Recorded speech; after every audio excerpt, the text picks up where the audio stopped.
torno de nossos pastores.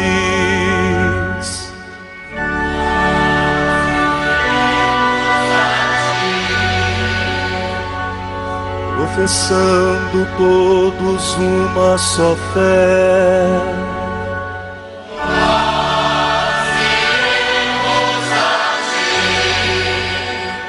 armados com a força que vem do Senhor,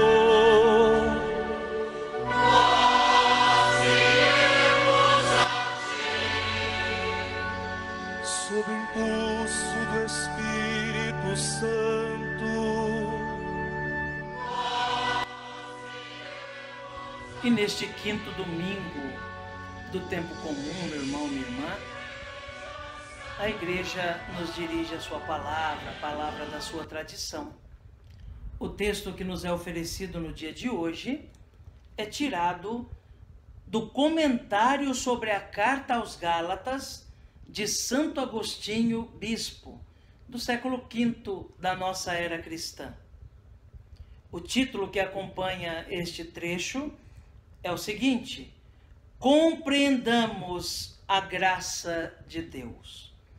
Ouçamos atentamente então essa palavra, que é a palavra da igreja e que vem hoje ser instrução, catequese para nós.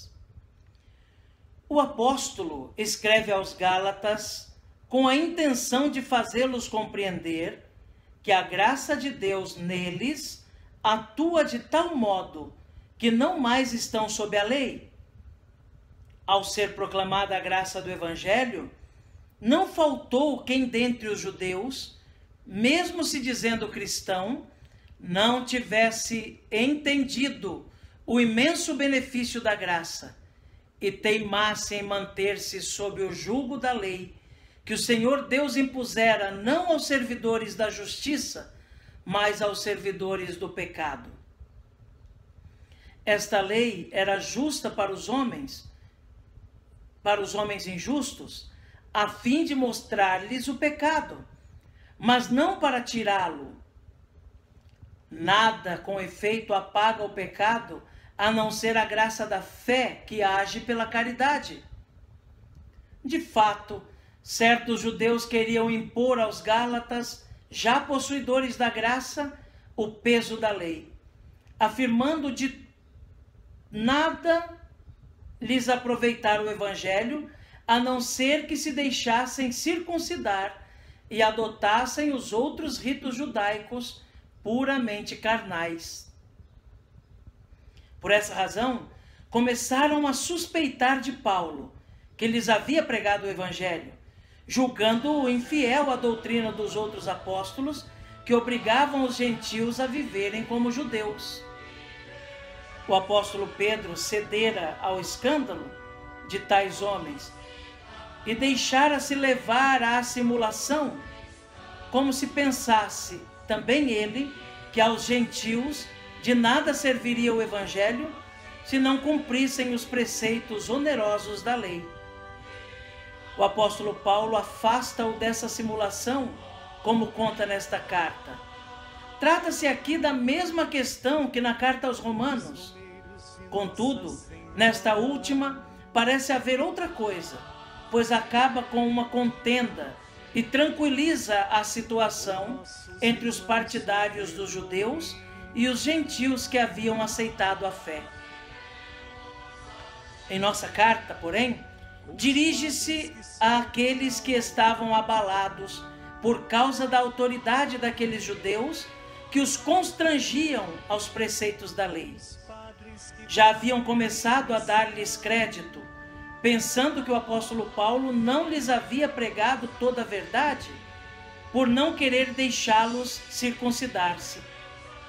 Por isso começa logo assim: espanto-me por terdes tão depressa passado daquele que vos chamou à glória de Cristo para um outro evangelho. Nesta introdução, sugeriu em poucas palavras o ponto em questão. Embora na própria saudação, quando diz ser apóstolo, não da parte dos homens, nem por homem algum, expressão que não se encontra em nenhuma outra carta, mostre claramente serem esses tais conselheiros não da parte de Deus, mas dos homens. E ser injusto considerá-lo inferior aos outros apóstolos quando a autoridade do testemunho evangélico, já que sabia ser apóstolo não da parte dos homens, nem por um homem, mas por Jesus Cristo e Deus Pai. Amém. Meu irmão, minha irmã, ouvimos neste domingo um texto tirado dos comentários da carta de São Paulo aos Gálatas, de Santo Agostinho. Santo Agostinho comenta os episódios narrados por São Paulo à comunidade dos Gálatas, lembrando, sobretudo, as dificuldades que o apóstolo teve em ser acolhido naquela comunidade, por parecer ensinar algo que fosse estranho aos outros apóstolos. São Paulo tem claro de que quem acolheu Cristo de verdade, de que quem aceitou o batismo, não precisa mais se apegar a práticas religiosas do passado que não condizem com o cristianismo. Paulo é ciente de que se um judeu do seu tempo decide tornar-se cristão, deve acolher a nova doutrina, acolher a doutrina que se baseia no amor, acolher a novidade do Evangelho. E isso basta. Para um pagão que deseja se tornar cristão, o caminho é o mesmo. É preciso acolher a novidade do Evangelho. É preciso aceitar o batismo. É preciso viver de acordo com a nova doutrina. E não é preciso mais que se converta antes ao judaísmo para adquirir alguns costumes e posturas religiosas para depois se tornar cristão. O caminho que leva a ter amizade com Jesus e tornar-se cristão é aceitar o Evangelho e deixar-se batizar. Paulo é criticado, sobretudo àqueles tradicionalistas do seu tempo. É perseguido por aqueles que se apegam a determinadas tradições e esquecem do essencial. Não que as tradições não sejam importantes, mas as tradições não devem, em hipótese alguma, tomar o espaço daquilo que é essencial na vida cristã. Mesmo a disciplina, ela só tem sentido se ela leva a viver melhor aquilo que é o essencial.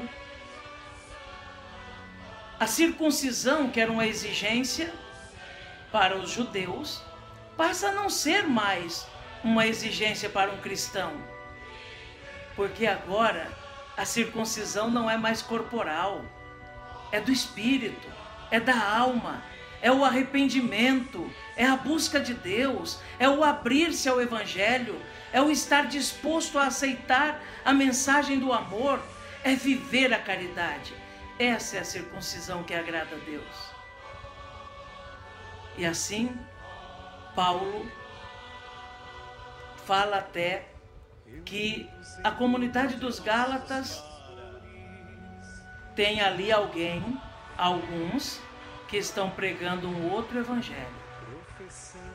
Ou seja, estão trazendo uma nova mensagem que não é a mensagem do Evangelho de Cristo. Estão pregando uma outra doutrina que não é aquela que Jesus ensinou.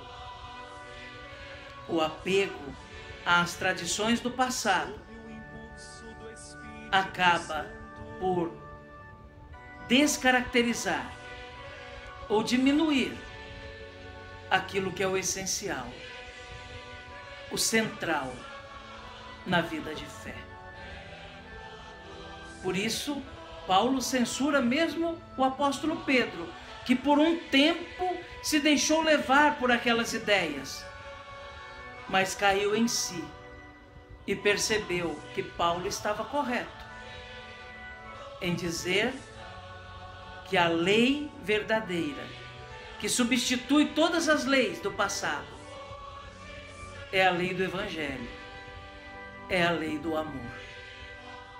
Neste dia do Senhor, meu irmão, minha irmã, somos mais uma vez convidados a nos colocar na presença de Maria Santíssima, da Mãe de Deus e nossa Mãe, daquela que nos ensina com a sua vida histórica como agradar a Deus, e daquela que lá na eternidade onde já está, não cessa de rezar por nós e conduzir até Jesus nosso Senhor nossos pedidos, preces e agradecimentos. Rezemos então a Nossa Senhora. Ave Maria, cheia de graça, o Senhor é convosco. Bendita sois vós entre as mulheres. Bendito é o fruto do vosso ventre, Jesus. Santa Maria, Mãe de Deus, rogai por nós, pecadores, agora e na hora de nossa morte. Amém. Rogai por nós, Santa Mãe de Deus, para que sejamos dignos das promessas de Cristo. Amém. A você, meu irmão, minha irmã, desejo que tenha um domingo verdadeiramente abençoado. Que esse dia do Senhor possa refletir na sua vida. E que realmente hoje seja um dia dedicado a Deus, também à família, ao encontro com aqueles que mais amamos, sendo sinais da presença de Deus na vida dos outros. Que Jesus abençoe você, meu irmão. Que Jesus abençoe você, minha irmã. Abençoe-vos o Deus Todo-Poderoso, Pai, Filho e Espírito Santo. Amém.